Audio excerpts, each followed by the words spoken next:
안녕하세요. 토방이시우입니다. 오늘은 어제에 이어서 다가오는 수요일에 치러질 J리그컵 두 경기를 분석해보는 시간 가지도록 하겠습니다.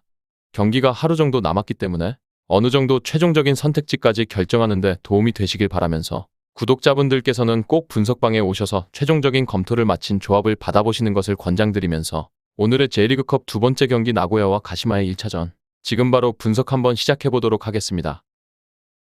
먼저 홈팀 나고야입니다. 나고야는 최근 4경기에서 모두 승리를 거두지 못했습니다. 4위에 있는 세레소와의 승점 차이는 어느새 한 점 차까지 좁혀졌고 3위 이상겜에 주어지는 ACL 티켓 확보를 위해서는 무조건적으로 이번 컵 대회에서라도 흐름을 반전시키는 것이 절실하다 보여졌는데요. 그동안 나고야가 성적을 쌓을 수 있었던 것은 외국인 자원인 주커를 주포로 삼아서 역습을 성공시키는 확률을 최대한 늘린 것이 큰 역할을 해왔는데요. 그러나 최근에는 득점력이 지난 시즌과 비슷하게 하락하면서 팀의 성적도 나란히 하락세를 보이고 있습니다. 최근 5경기에서 나고야가 골을 넣은 횟수는 3번에 불과했는데요. 팀의 장점이었던 수비 역시 최근에는 단순하게 크로스로 박스 안으로 공을 집어넣는 플레이에 실점하는 등 시즌 초반보다는 페이스가 떨어진 모습을 보였습니다. 특히 최근에는 경기 초반 또는 경기 막판에 실점하면서 결정적인 순간에 경기가 꼬이는 경우가 많아지고 있는 나고야입니다. 다음은 원정팀 가시마입니다. 가시마는 지난 리그에서 최하위 쇼난과 2대2로 무승부를 기록하면서 무패 행진을 3경기로 이어가는 데 만족해야 했습니다. 다만 순위는 한 단계 하락하면서 사실상 패배한 기분으로 경기를 마감해야 했던 상황임은 분명했습니다. 일단 지난 경기에서는 상대의 압박에 다소 고전하면서 공격이 측면 크로스로 이어지는 경우가 많았는데요. 쇼난과의 경기에서는 이것이 역습의 빌미가 되기도 했지만 이번 상대인 나고야가 최근에는 수비 상황에서 집중력이 떨어지는 양상이 짙은 편이라 오히려 측면을 경유하는 방식이 어느 정도 효과를 볼 수 있겠다는 생각이 들기도 했습니다. 물론 가시마에게 마지막으로 승리를 내준 것은 나고야였다는 점은 감안해야 하지만 양쪽 사이드백이 높은 위치를 잡고 적극적으로 크로스를 공급하는 방식으로만 2골을 뽑아낸 니가타전의 승리와 같은 결과이기도 했습니다. 다음은 양팀의 예상 라인업과 부상자 현황을 살펴보도록 하겠습니다. 먼저 홈팀 나고야의 예상 라인업과 부상자 현황을 살펴보도록 하겠습니다. 나고야는 3백을 기반으로 한 3-4-1-2의 포메이션을 채택할 전망입니다.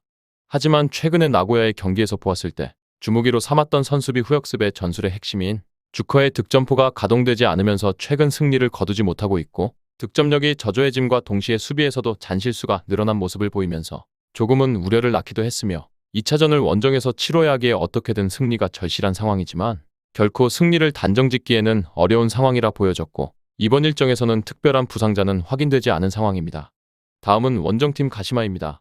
가시마는 이번 일정에서 4-4-2의 포메이션을 채택할 전망인데요. 다만 최근 들어 상대의 압박에 고전하는 모습이 자주 나오면서 공격의 활로를 측면에만 의존해야 했고 이번 일정에서도 측면을 적극적으로 활용할 가능성이 높은 상황이며 가시마 역시 기존의 부상자인 스즈키를 제외하면 추가적인 부상자는 확인되지 않았습니다. 다음은 해외 유명 베팅업체에서 부여한 배당을 체크해보도록 하겠습니다.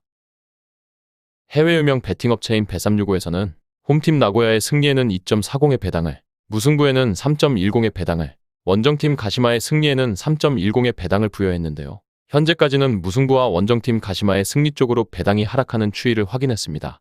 양팀 모두 최근의 경기력이 나쁘지 않다는 점을 고려했을 때 역배당의 하락이 어느 정도는 이해가 되면서도 무승부의 가능성도 배제할 수 없는 경기라고 느껴지기도 했습니다. 다음은 언더오버입니다. 2.5의 기준에서 보았을 때 오버에는 2.40의 배당이, 언더에는 1.53의 낮은 배당이 부여되었는데요. 이러한 배당은 양팀 모두 득점력이 좋은 팀은 아닌 편이며 지난번 3차례의 맞대결에서 모두 저득점을 기록한 모습이 어느 정도 반영되었다고 생각되었습니다. 끝으로 이번 일정의 우선적인 결론을 말씀드리면서 마무리해보도록 하겠습니다. 이번 경기는 가시마가 좋은 결과를 낼 가능성을 점쳐보도록 하겠습니다. 나고야는 공격력이 시즌 초중반보다는 확실히 떨어져 있는 상황이고 특히나 박스 안에서 혼전을 만드는 양상에서의 집중력도 상당히 떨어진 듯한 모습을 보여왔습니다. 이러한 점들을 가시마의 집중적인 크로스로도 어느 정도 효과를 볼 수 있는 상황은 제공될 가능성이 높다고 판단했고 이미 이러한 단순한 작업으로도 2골을 뽑아내면서 승리를 기록한 적이 있기에 우선적으로는 가시마의 플러스 핸디캡 쪽 접근을 권장드려보면서 고배당이 필요하신 분들께는 가시마의 승리와 다득점까지 예측해보면서 오늘의 두 번째 경기 분석 마무리해보도록 하겠습니다.